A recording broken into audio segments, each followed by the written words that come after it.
इस मादा गेंडे की तरफ दो शेरनियां बढ़ रही थी। मादा गेंडा इनके इरादे तुरंत समझ लेती है। दो शेरनियों में से ये शेरनी कुछ अलग ही टारगेट को निशाना बना रही थी। मादा गेंडा डर के मारे अगर दूसरी तरफ पिछवाड़ा करे तो वह उस ओर जाती।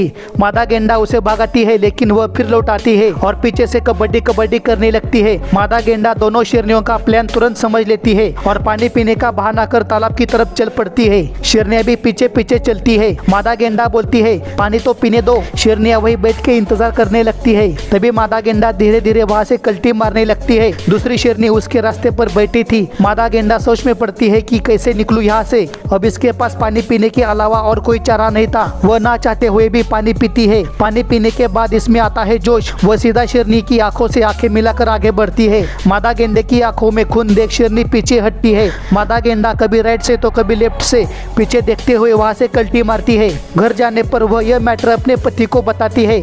उसके पति का नाम पप्या था, लेकिन पप्या उसकी एक नहीं सुनता। पीछे से मादा मन ही मन बोलती है, मेरा भी टाइम आएगा। दूसरे दिन सुबह 10:30 बजे ही पप्या प्यार की शुरुआत पीछे से करता है।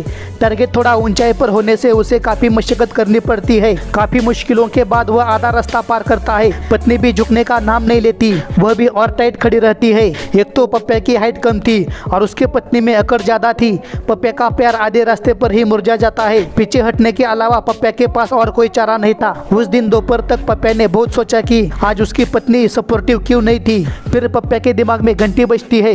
वो पत्थर पर अपनी गुटिया खुजा के अपने अरमान शांत करता है। जितना गुस्सा इसके दिल में है उतनी जोर से वह पत्थर को रगड़ता है। मुझे डर है कहीं फूट ना जाए, मेरा मतलब पत्थर। वह सीधा घर की तरफ चल पड़ता है।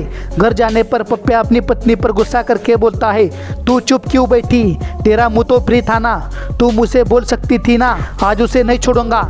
ऐसा बोल के पप्या वहाँ से चल पड़ता है। जाते वक्त पप्या मुझ के कसम खाता है कि इन हरामियों को नहीं छोड़ूंगा। इसके दिमाग का प्रेशर इसके मुझ के प्रेशर से पता चलता है। दूसरे दिन सुबह पप्या अपने पलटन को लेकर शेरों की गली में घुसता है। वहाँ एक शेरनी डिनर कर रही थी। ये जो खाना खा रही थी वह कल रात का बचा हुआ था। पप्या उसे उन शेरों के बारे में पूछता है जिन्होंने उसकी पत्नी को छेड़ा था, लेकिन शेरनी कोई जवाब नहीं देती।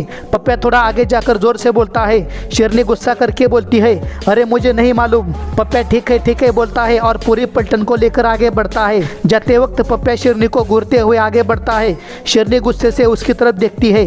पप्या नजर नीचे करके चुपचाप चल पड़ता है। दोपहर के 2:30 बजे पप्या जंगल के रास्ते से जा रहा था। तभी उसे कुछ शेर सोते हुए दिखते हैं। पप्या उनके नजदीक जाता है। पप्या को देखते ही शेर गड़बड़ा के खड़े होते हैं और तुरंत वहाँ से भागने लगते हैं। शेरों को भागते देख पप्या दोस्तों को बोलता है, अरे यही है वो, तू उस ओर से जा, मैं इनके पीछे जाता हूँ। पप्या शेरों का पीछा करते हुए ओपन एरिया में आता है। वहाँ काफी सारे शेर इकट्ठा होते हैं। पप्या के दोस्त पीछे के रास्ते से पीछे ही भाग जाते हैं। इतने सारे शेरों को देख पप्या बोलता है, मैं तो पानी पीने आया हूँ। वह धीरे धीरे तालाब की तरफ बढ़ता है और पानी पीने की एक्टिंग करता है। शेरनियाँ पीछे से आगे बढ़ती है। तभी पप्या लड़खड़ाते हुए बोलता है, मैं डरता नहीं किसी से। डर के मारे वह पानी में उतरता है। शेरनियों को भगाने के चक्कर में पप्या वही गिरता है। वह तुरंत खड़ा होकर बोलता है, मैं अभी भी नहीं डरता किसी से। पप्या ने डर के मारे पूरे तालाब को गंदा कर दिया। पत्नी को खुश करने के लिए पप्या ने बहुत बड़ा खतरा मोड़ लिया था, लेकिन शेरनी आज शिकार करने के मूड में नहीं थी, इसलिए पप्या आज बच गया। दोस्तों, इस वीडियो से अगर आपके चेहरे पर थोड़ी सी भी हंसी आई है तो बस एक लाइक और चैनल को सब्सक्राइब कर दो यार, मुझे भी थोड़ी खुशी मिलेगी, क्योंकि इस फोटो को देखने के बाद बहुत दुख होता है। एटलीस्ट एक लाइक तो कर देना। ओके।